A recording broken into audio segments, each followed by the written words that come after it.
يا أيها الذين آمنوا اتقوا الله وقولوا قولا سديدا يصلح لكم أعمالكم ويغفر لكم ذنوبكم ومن يطع الله ورسوله فقد فاز فوزا عظيما. أما بعد فإن خير الحديث كتاب الله وخير الهدي هدي محمد صلى الله عليه وسلم وشر الأمور محدثاتها وكل محدثة بدعة وكل بدعة ضلالة وكل ضلالة في النار.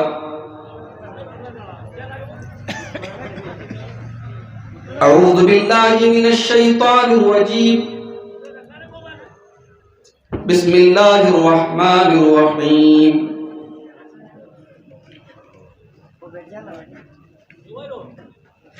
يا أيها الذين آمنوا قوا أنفسكم وأهليكم نارا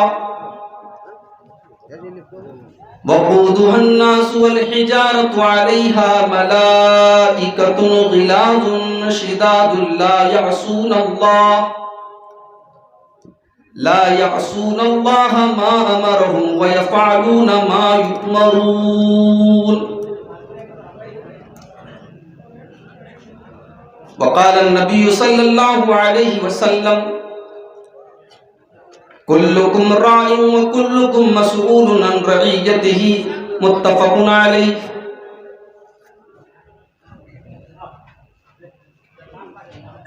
صدر محترم، علماء کرام، محترم بزرگوں، نوجوان ساتھیوں، پردہ نشین ماں اور بہنوں، پیارے بچوں، اس وقت رات کے تقریباً 2:30 بج رہے ہیں. میں اکثر کہتا ہوں آپ کے علاقے میں خاص طور سے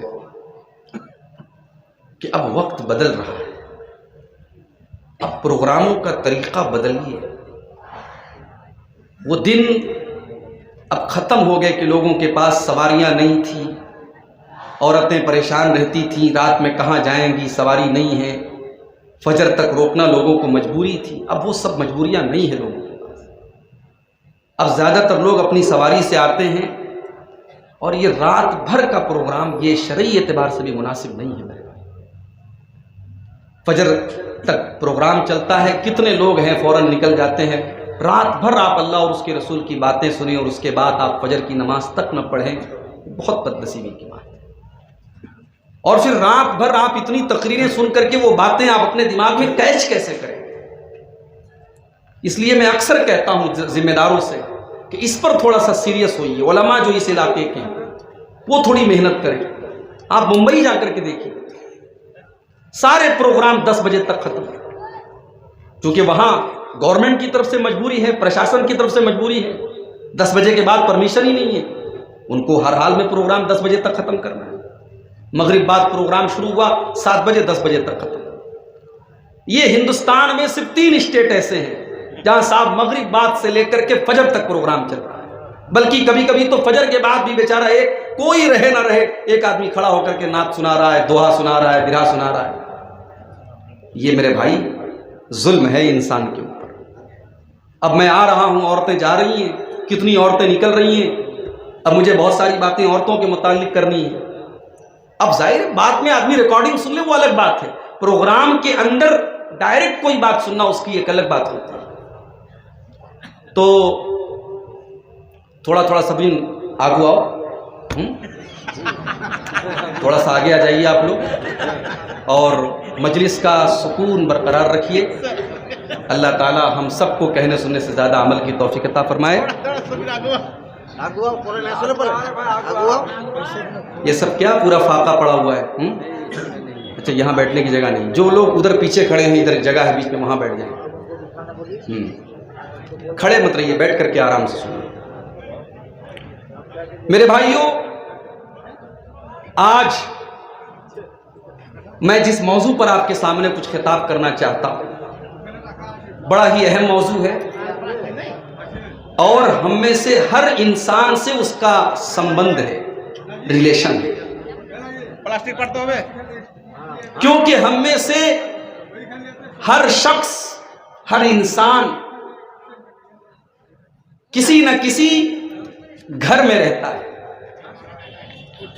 کوئی بیٹا ہے، کوئی شوہر ہے، کوئی بھائی ہے، کوئی باپ ہے.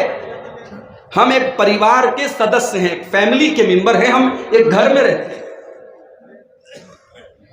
تو آج میری تقریر کا جو عنوان ہے اس کو ہم عربی میں اگر بولیں تو وہ ہے کیف نصلح بیوتنا. ہندی میں اگر ہم کہیں ہم اپنے گھروں کو کیسے سدھاریں، انگلش میں بولے how to reform our homes. اپنے گھروں کی اصلاح ہم کیسے کریں، اس لیے کہ زندگی میں ہمارا جو گھر ہے وہ بہت مہتو رکھتا ہے، بڑا امپورٹنس رکھتا ہے. انسان دنیا میں کہیں چلا جائے، آپ کے علاقے کے بہت سارے لوگ پونا میں، ناگپور میں، آسام میں، دلی میں، ممبئی میں کام کر رہے ہیں، مگر جو سکون، جو پیس آف مائنڈ آپ کو اپنے گاؤں میں آ کر کے ملے گا وہ ممبئی اور دلی جیسے میٹرو سٹیز میں بھی نہیں ملے گا. انسان اپنے گھر میں آ کر کے سکون پاتا ہے، اور یہ بات اللہ تعالیٰ نے قرآن میں بیان کی. وَاللَّهُ جَعَلَ لَكُم مِّن بُيُوتِكُمْ سَكَنًا.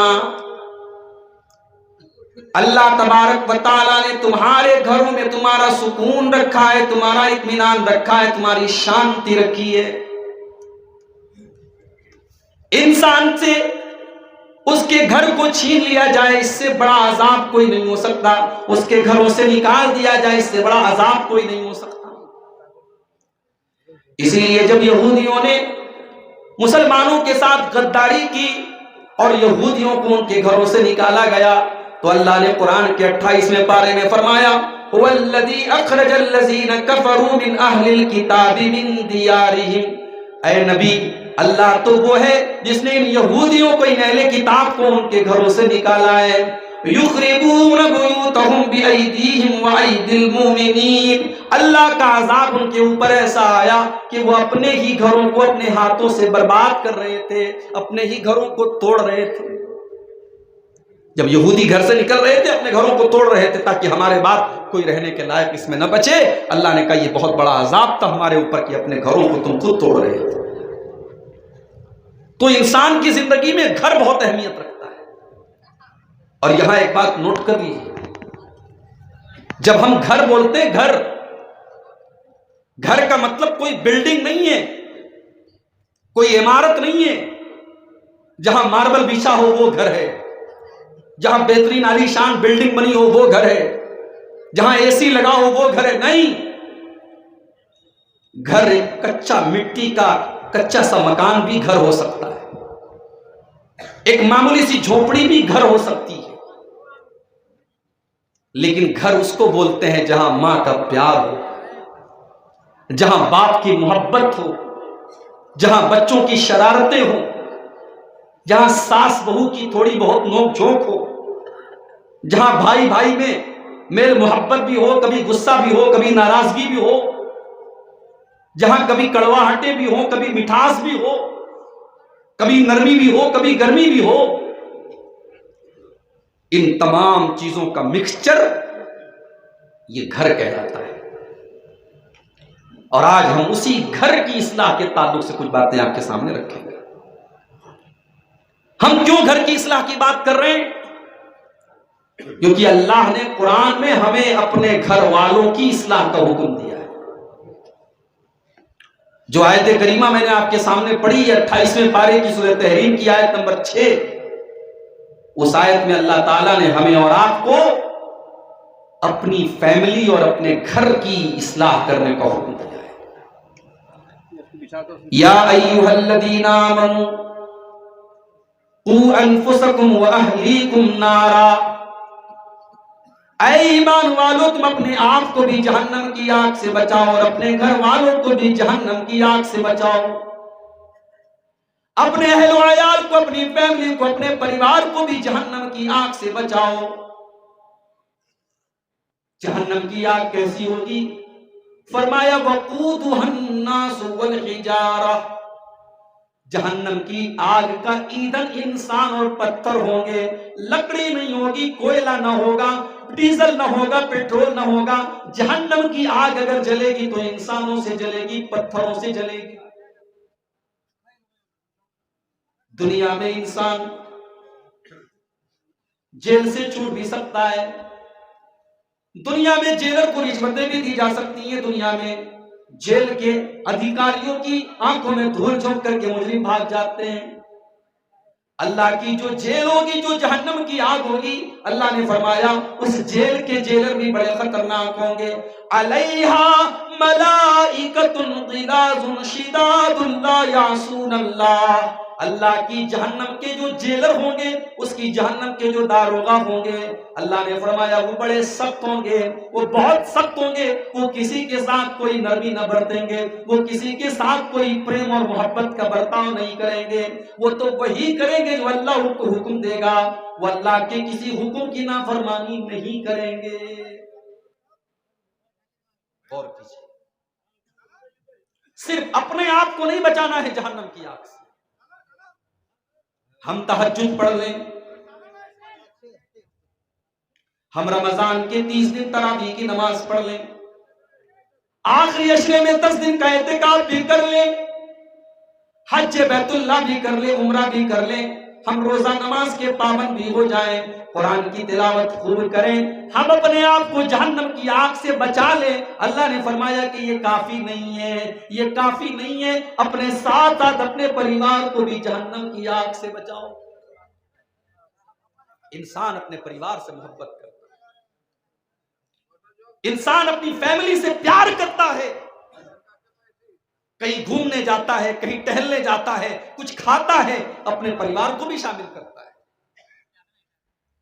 اللہ فرماتا ہے ایمان والو، جس پریوار سے تم اتنی محبت کرتے ہو، جس پریوار کے اوپر تم جان چھڑکتے ہو، جس فیملی کو تم دل کے قریب رکھتے ہو، اس فیملی کو تم جہنم کی آگ سے بچاؤ۔ میں شوہروں سے پوچھوں گا، اگر آپ کو پتا چلے کہ آپ کے گھر میں گیس کے سلنڈر میں آگ لگ گئی، آپ کی بیوی جل رہی ہے، کیا آپ آرام سے اس پنڈال کے نیچے بیٹھ کر کے میری تقریر سنیں گے؟ نہیں، مولانا صاحب میری بیوی کی جان خطرے میں، آپ دوڑ کر کے جائیں گے، اپنی جان کو جوخم میں ڈال کر کے اپنی بیوی کو بچائیں۔ آپ کو پتا چلے آپ کا 12 سال کا بیٹا، آپ کا 15 سال کا بیٹا بائک سے جا رہا تھا، اچانک ایکسیڈنٹ ہو گیا، روڈ پر پڑا ہوا ہے، سر سے خون بہ رہا ہے، آپ نے ابھی آنکھوں سے دیکھا نہیں ہے، لیکن بچے کے سر سے خون بہنے کی بات سن کر کے آپ کو چکر آ جائے گا، آپ لڑکھڑانے لگیں گے، آپ دوڑ کر کے بھاگیں گے، ضرورت پڑی تو آپ خود اپنا خون دے کر کے اپنے بچے کی جان بچائیں گے۔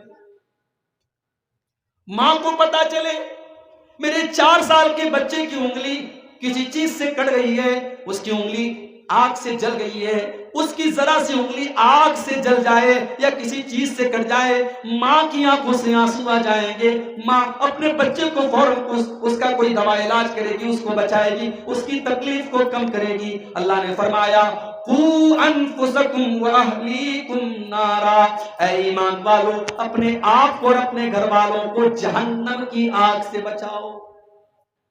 جب تم دنیا کی آگ میں اپنے پریوار کو جلتا ہوا نہیں دیکھ سکتے تو جہنم کی آگ تو دنیا کی آگ سے 70 گنا زیادہ خطرناک ہوگی۔ اللہ کے نبی فرماتے ہیں، بخاری اور مسلم کی حدیث ہے، انہا فضلت علی النار ب69 دنیا کی آگ سے جہنم کی آگ 69 ٹائم زیادہ خطرناک ہے، 69 گنا زیادہ خطرناک ہے۔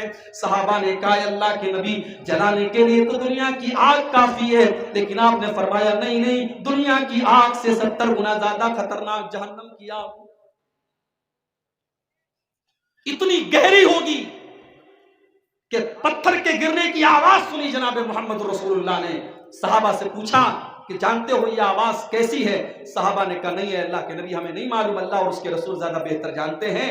آپ نے فرمایا یہ پتھر کے گرنے کی آواز ہے جو 70 سال پہلے گرا تھا اور آج جا کر کے وہ جہنم کی تہ تک پہنچا ہے۔ ایک پتھر کو جہنم کی تہ تک پہنچنے میں 70 سال لگتے ہیں، اس گہری اور اس خطرناک جہنم کی آگ سے اے ایمان والو اپنے آپ اور اپنے پریوار کو بچاؤ۔ کیسے بچائیں گے پریوار کو؟ کیسے بچائیں گے آپ جہنم کی آگ سے؟ حضرت علی رضی اللہ تعالیٰ عنہ اس آیت کی تفسیر میں کہتے ہیں علموہم وادبوہم، اگر اپنے پریوار کو جہنم کی آگ سے بچانا چاہتے ہو تو ان کو دین سکھاؤ، ان کو اسلام سکھاؤ، ان کو شریعت سکھاؤ۔ ہم نے کیا سکھایا؟ صبح ہو گئی بیٹا گڈ مارننگ نہیں بولا تم نے پاپا کو، شام ہو گئی گڈ ایوننگ نہیں بولا، رات میں بستر پہ جا رہے ہو گڈ نائٹ نہیں بولا، سالگرہ بچے کی پیدائش کی سالگرہ آئی، بچے نے ضد کی پاپا آپ میری کیک نہیں لائے، اب کیک کا تو سب کام ہی کرتے، فٹ سے برتھ ڈے منا لیا کیک لے آئے۔ ہم تو یہ سکھا رہے ہیں بچوں، ہم بچپن سے لے کر جوانی تک اپنے بچوں کو دین کتنا سکھاتے ہیں میرے بھائیوں، اس پر کبھی ہم نے غور کیا؟ آج حالات یہ ہیں، روزانہ کی میرے پاس نیوز آ رہی ہے، فوٹوز آ رہے ہیں، ویڈیوز آ رہے ہیں، آپ کی قوم کی بیٹیاں، ہماری قوم کی بیٹیاں، مسلمان باپ کی لڑکیاں، مسلمان قوم کی لڑکیاں آج غیروں کے ساتھ جا کر کے زنا کریں۔ ہم افسوس کر کے کیا کریں گے؟ ہم یہی سوچ رہے، اسی پر ہم ماتم منا رہے صاحب، بڑی پلاننگ چل رہی ہے اور بڑا پیسہ خرچہ کیا جا رہا ہے اور ہماری بیٹیوں کو خراب کرنے کے لیے بڑی فنڈنگ ہو رہی ہے اور نوجوانوں کو آفر کیا جا رہا ہے تم اتنی مسلمان لڑکیوں کو خراب کر دو، ہم تمہیں پیسہ دیں گے، مکان دیں گے، یہ دیں گے، وہ دیں گے۔ سوال یہ ہے کیا ہماری قوم کی بیٹیوں کا ایمان اتنا کمزور ہو گیا، مکڑی کا جالا ہو گیا، جو جس کا جی چاہتا ہے محبت میں پھنسا کر کے لے کے چلا جاتا ہے؟ یہاں تک میں نے خبریں دیکھی، مسلمان لڑکی ہے، غیر مسلم نے اس سے عشق اور محبت کا چال چلی، اس کے ساتھ زنا کیا، اور اتنا ہی نہیں، زنا کے دوران اس لڑکی کے منہ سے اس نے اللہ کو گالیاں دلوائی، رسول اللہ کو گالیاں، اس کا ویڈیو بنایا ہے۔ کتنی مسلمان لڑکیاں ہیں ان کے ساتھ زنا کرتی ہیں، وہ ویڈیو بناتے ہیں، بلیک میل کرتے ہیں، پھر اس کا دھرم پریورتن کرواتے ہیں، اس کے بعد وہ اسلام چھوڑ کر کے مرتد ہو جاتی ہیں۔ کتنی ایسی لڑکیاں ہیں مرتد ہو گئی، اسلام چھوڑ دیا، 1 سال اس کے ساتھ رہی، 6 مہینے اس کے ساتھ رہی، من بھر گیا دوسرے کو بیچ دیا اس نے۔ کتنی ایسی لڑکیاں ہیں اس کے ساتھ اس نے شادی کی، اس کا دھرم پریورتن کروایا، اسلام سے نکالا، اس کو لے کر کے گیا، 1 سال رکھا، 1.5 سال رکھا، اس کے بعد گلا کاٹ کے مار ڈالا۔ افسوس ہوتا ہے میرے بھائی، ہماری قوم کی بیٹیاں کہاں جا رہی ہیں؟ یا ایھا الذین آمنوا قوا انفسکم واہلیکم نارا، اے ایمان والو اپنے آپ کو اور اپنے پریوار کو جہنم کی آگ سے بچاؤ۔ آپ نے اپنی لڑکیوں کو اعلیٰ تعلیم تو دلوا دی، گریجویشن تو کروا دیا، انٹر تو کروا دیا، موبائل تو اس کو آپ نے تھما دیا، انسٹاگرام چلانا آپ نے سکھا دیا، واٹس ایپ چلانا آپ نے سکھا دیا، مگر آپ نے اپنی بیٹی کو ایمان کی اہمیت نہ سکھائی، آپ نے اپنی بیٹی کو اسلام کا مقام نہ بتایا، آپ نے اپنی بیٹی کو توحید کے بارے میں نہ بتایا، آپ نے اپنی بیٹیوں کو اسلام کے بارے میں کچھ بھی نہیں بتایا۔ آج کتنے گاؤں ہیں جھارکھنڈ کے اندر جہاں عید کی نماز میں اہل حدیثوں کے یہاں عید کی نماز میں عورتوں کا انتظام نہیں ہے۔ عبد الغفار صاحب کی باتیں آپ کو کڑوی لگ سکتی ہیں، آپ علی مرتضیٰ فیضی صاحب سے جا کر کے پوچھ لیجئے، جائیے آپ عبد الرحمن فیضی صاحب سے جا کر کے پوچھ لیجئے، آپ کے علاقے کے بہت بڑے عالم دین مولانا عبدالعزیز حقانی صاحب جو اس وقت بہت بیمار ہیں، ان کے حق میں دعا کیجئے، اللہ ان کو شفائے کاملہ عاجل عطا فرمائے۔ آپ ان علماء سے، ان مفتیوں سے سوال کیجئے، مولانا عید کی نماز میں عورتوں کو لے جانا کیسا ہے؟ جواب ملے گا بہت ضروری ہے، بہت زیادہ تاکید ہے، اتنی تاکید ہے۔ نبی نے فرمایا اگر عورت پیریڈ میں ہے تب بھی عیدگاہ جائے، مسجد میں تو نہیں لے کے آتے نا اپنی لیڈی، حرام ہے اکثر علماء کے نزدیک. لیکن عیدگاہ میں جائے گی، نماز سے الگ رہے گی، لیکن سال میں ایک بار امام جو دعا کر رہا ہے ساری امت کے لیے اس دعا میں شامل ہوگی. پوچھا گیا اللہ کے نبی ایک عورت کے پاس چادر نہیں ہے کیا کرے گی؟ آپ نے فرمایا اپنی پڑوسی سے چادر لے لے، اپنی سہیلی سے چادر لے لے، لیکن عیدگاہ میں ضرور جائے. او لوگو، تم کس چیز کی اہل حدیث ہو؟ تم کس چیز کے قرآن و حدیث پر چلنے والے ہو؟ اگر تمہاری عیدگاہ کی نماز میں تم نے عورتوں کے لیے انتظام نہیں کیا، آپ نے اپنی عورتوں کو عید اور بقرعید کی نماز کی اتنی بڑی خوشی سے محروم رکھا، تو کس بات کے اہل حدیث ہیں؟ اگر یہ انتظام آپ نہیں کر سکتے تو ایسے اہل حدیثوں کو چلو بھر پانی میں ڈوب مرنا چاہیے. ابھی ہمارے بنارس سے تقریباً 150 کلومیٹر دور ایک علاقہ ہے بارہ، غازی پور کے اندر ایک گاؤں ہے بارہ، بہت پڑھا لکھا گاؤں ہے. زیادہ تر لوگ وہاں سرکاری جاب میں ہیں، پولیس میں ہیں، آرمی میں ہیں. رمضان کے پہلے ایک میرا پروگرام ہوا، مجھے لوگوں نے کہا مولوی صاحب تھوڑا سا آپ اس پر بھی بول دیجئے کہ ہمارے یہاں عیدگاہ میں عورتوں کا انتظام نہیں ہوتا. بہت بڑی عیدگاہ ہے لیکن عورتوں کے لیے انتظام لوگ نہیں کرتے. میں نے 1 گھنٹہ تقریر کی. 1 گھنٹہ تقریر میں آدھا گھنٹہ میں اسی ٹاپک پر بولا کہ آپ عورتوں کو عیدگاہ لے کے کیوں نہیں جاتے. جوش پیدا ہو گیا نوجوانوں.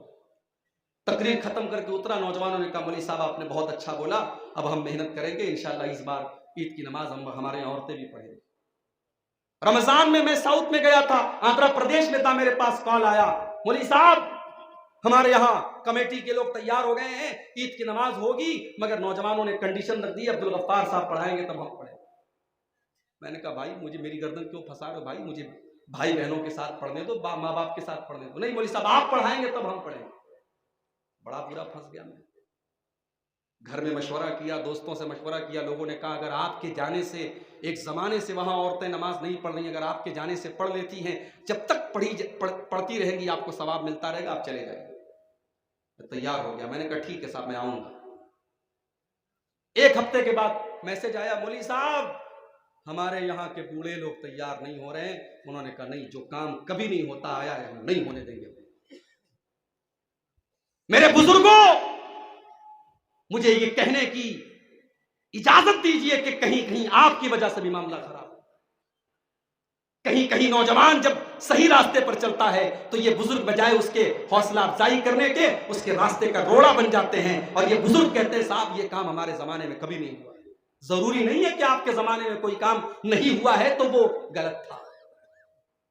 دیکھا یہ جائے گا کہ یہ کام قرآن کے مطابق ہے کہ نہیں، یہ کام حدیث کے مطابق ہے کہ نہیں، یہ کام رسول اللہ کی شریعت اور سنت کے مطابق ہے.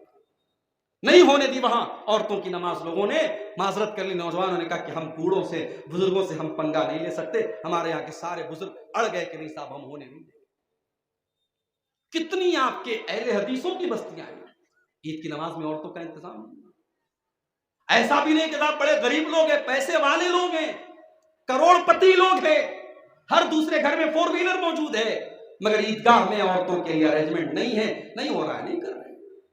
کیوں نہیں کر رہے آپ؟ آج تو بیچارے ان مولویوں کی زبان بھی چلنے لگی ہے جو کل تک فتویٰ دیتے تھے. آپ کے بہار کا ایک مولوی، اس نے آج سے تقریباً 10-15 سال پہلے ایک تقریر میں کہا تھا کہ وہابیو اہل حدیثو تم بار بار کہتے ہو کہ عورتوں کو مسجد میں بھیجو، تم اپنی عورتوں کو ہماری مسجد میں بھیجو، ہم 9 مہینے بعد تم کو رزلٹ دکھا دیں. اتنی بے حیائی اور اتنی گندی زبان ایک مولوی نے استعمال کی. آج ان مولویوں کی زبان بھی چلنے لگی ہے. مسلم پرسنل لا بورڈ کا بیان آنے لگا ہے کہ اگر پردے کا انتظام ہے تو مسجد میں عورتوں کے لیے بھی انتظام ہونا چاہیے، کیونکہ اب زمین کھسک رہی ہے نیچے سے.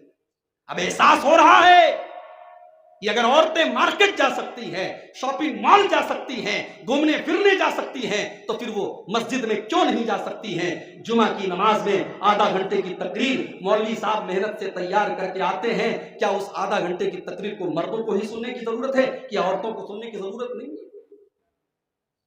آپ تو ماشاءاللہ کار چلاتے ہوئے بھی تقریر سن لیتے ہیں. آپ تو دکان پہ بیٹھے ہیں، کان میں ایئر فون لگایا ہے، آپ نے سن لیا. عورتیں بیچاری تو گھر میں بیٹھ کے سیریل دیکھ رہی ہیں، ٹی وی دیکھ رہی ہیں، فلمیں دیکھ رہی ہیں. اگر ان کو دین کی باتیں سننے کا اگر موقع مل رہا ہے میرے بھائیوں، تو آپ کو کوئی حق نہیں ہے کہ ان سے محروم کریں. اپنی مسجدوں پر عورتوں کا ارینجمنٹ کراؤ. کوئی مسجد ایسی نہیں ہونی چاہیے جس میں عورتوں کا انتظام نہ ہو. کوئی عیدگاہ ایسی نہیں ہونی چاہیے جہاں عید اور بقرعید کی نماز میں عورتوں کا انتظام ہو۔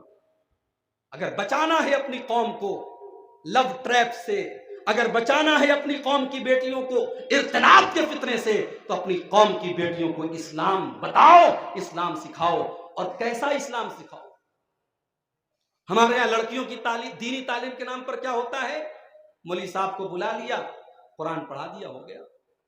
رٹو طوطے کی طرح اس نے قرآن پڑھ لیا۔ قرآن کا مطلب کیا ہے، قرآن کیا کہتا ہے، اس سے کوئی مطلب نہیں ہوتا، رٹو طوطے کی طرح قرآن پڑھ لیا۔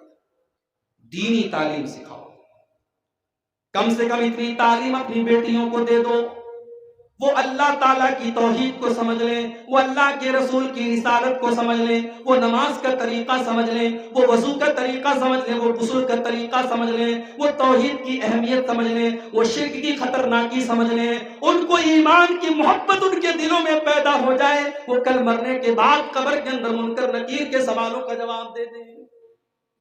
اتنا تو سکھا دو اپنی قوم کو۔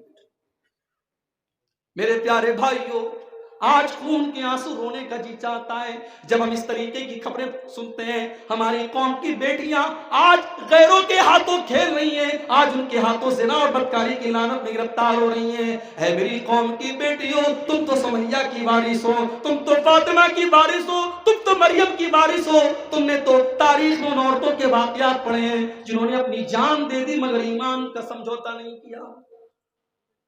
میری پیاری ماں بہنوں، کیا آپ نے سمیہ کی داستان نہیں پڑھی؟ کیا آپ نے سمیہ کے بارے میں نہیں پڑھا؟ سمیہ کو ابو جہل نے باندھ دیا، سامنے جوان بیٹے کو باندھ دیا، سامنے شوہر کو باندھ دیا، اور سمیہ سے کہا، اے سمیہ، اگر تو نے اسلام کو نہیں چھوڑا، اگر تو نے محمد کا دین نہیں چھوڑا، اے سمیہ، تیرے جوان بیٹے کے سامنے تجھے ننگا کر دیں گے، تجھے برہنہ کر دیں گے، تیرے بدن سے کپڑے اتار دیں گے۔ ہائے ہائے، ایک ماں کے لیے یہ کتنی بڑی اذیت کی بات ہے، یہ کتنی بڑی تکلیف کی بات ہے، ایک ماں کو اس کے جوان بیٹے کے سامنے ننگا کر دیا جائے۔ مگر اے سمیہ، تیرے ایمان کا کیا کہنا، اے سمیہ، تیری استقامت کا کیا کہنا؟ سمیہ نے اپنے بدن کے کپڑے اتروانا تو گوارا کر لیا مگر ایمان کو چھوڑنا گوارا نہ کیا، اسلام کو چھوڑنا گوارا نہ کیا۔ پھر ابو جہل نے دھمکی دی، اے سمیہ، اگر تو نے اسلام کو نہ چھوڑا، تیرے جوان بیٹے کے سامنے، تیرے شوہر کے سامنے، تیری شرمگاہ میں نیزہ مار کر کے تجھے ہلاک کر دوں گا، تجھے ختم کر دوں گا۔ سمیہ نے اس بے رحمی اور اس ظالمانہ طریقے سے شہید ہو جانا گوارا کر لیا مگر اسلام سے کوئی کمپرومائز کرنا گوارا نہ کیا۔ ہم اس قوم کی وراثت ہے ہمارے پاس، اور آج ہماری قوم کی بیٹیوں کو ہمیں سمجھانا پڑ رہا ہے۔ عشق اور پیار کے نام پر تمہیں کہیں پھنسنے کی ضرورت نہیں ہے، تمہیں اسلام کو چھوڑنے کی ضرورت نہیں ہے، ہمیں بتانا پڑ رہا ہے۔ کیا اسلام کوئی اتنی سستی چیز ہے اس کو کوئی پیار، محبت، عشق، لب کے نام پر ہم سے چھڑوا دے؟ نہیں میرے بھائی، اللہ کی قسم، آپ کے گھر میں کوئی دولت ہو یا نہ ہو، آپ کا مکان عالیشان ہو یا نہ ہو، آپ کے پاس دنیا کی دولت ہو یا نہ ہو، کل اللہ کی بارگاہ میں، کل قیامت کے دن جب اللہ پوچھے گا میرے بندے تو کیا لے کے آیا ہے، اگر آپ نے کہہ دیا ہائے اللہ میں توحید کی دولت لے کر کے آیا ہوں، میں ایمان کی دولت لے کر کے آیا ہوں، یہ دولت کل آپ کو جہنم کی آگ سے بچائے گی۔ اور آپ کروڑ پتی تھے، آپ ارب پتی تھے، آپ پاکڑ کے سب سے بڑے دولت مند تھے، کل اللہ کی بارگاہ میں زمین بھر کے سونا بھی آپ لے کے آ جائیں، اگر آپ کے پاس ایمان کی دولت نہیں ہے، اگر آپ کے پاس توحید کی دولت نہیں ہے، آپ کو جہنم کی آگ سے کوئی نہیں بچا سکتا۔ اللہ نے فرمایا ان الذین کفروا وماتوا وهم کفار فلن يقبل من احدهم ملء الارض ذهبا۔ جو لوگ ایمان کے بغیر دنیا سے چلے گئے، کل اگر وہ زمین بھر کے سونا بھی لے آئیں، فلن يقبل من احدهم ملء الارض ذهبا، زمین بھر کے سونا لا کر کے بھی وہ جہنم کی آگ سے نہیں بچ سکتے۔ اپنی قوم کی بیٹیوں کو بچاؤ میرے بھائی۔ ہم تو اتنے بے غیرت ہو گئے، صرف سود ہی نہیں کھا رہے، عورتوں کے ذریعے سود کھا رہے، بڑے شوق سے آج گاؤں گاؤں میں گروپ لون لیا جا رہا ہے،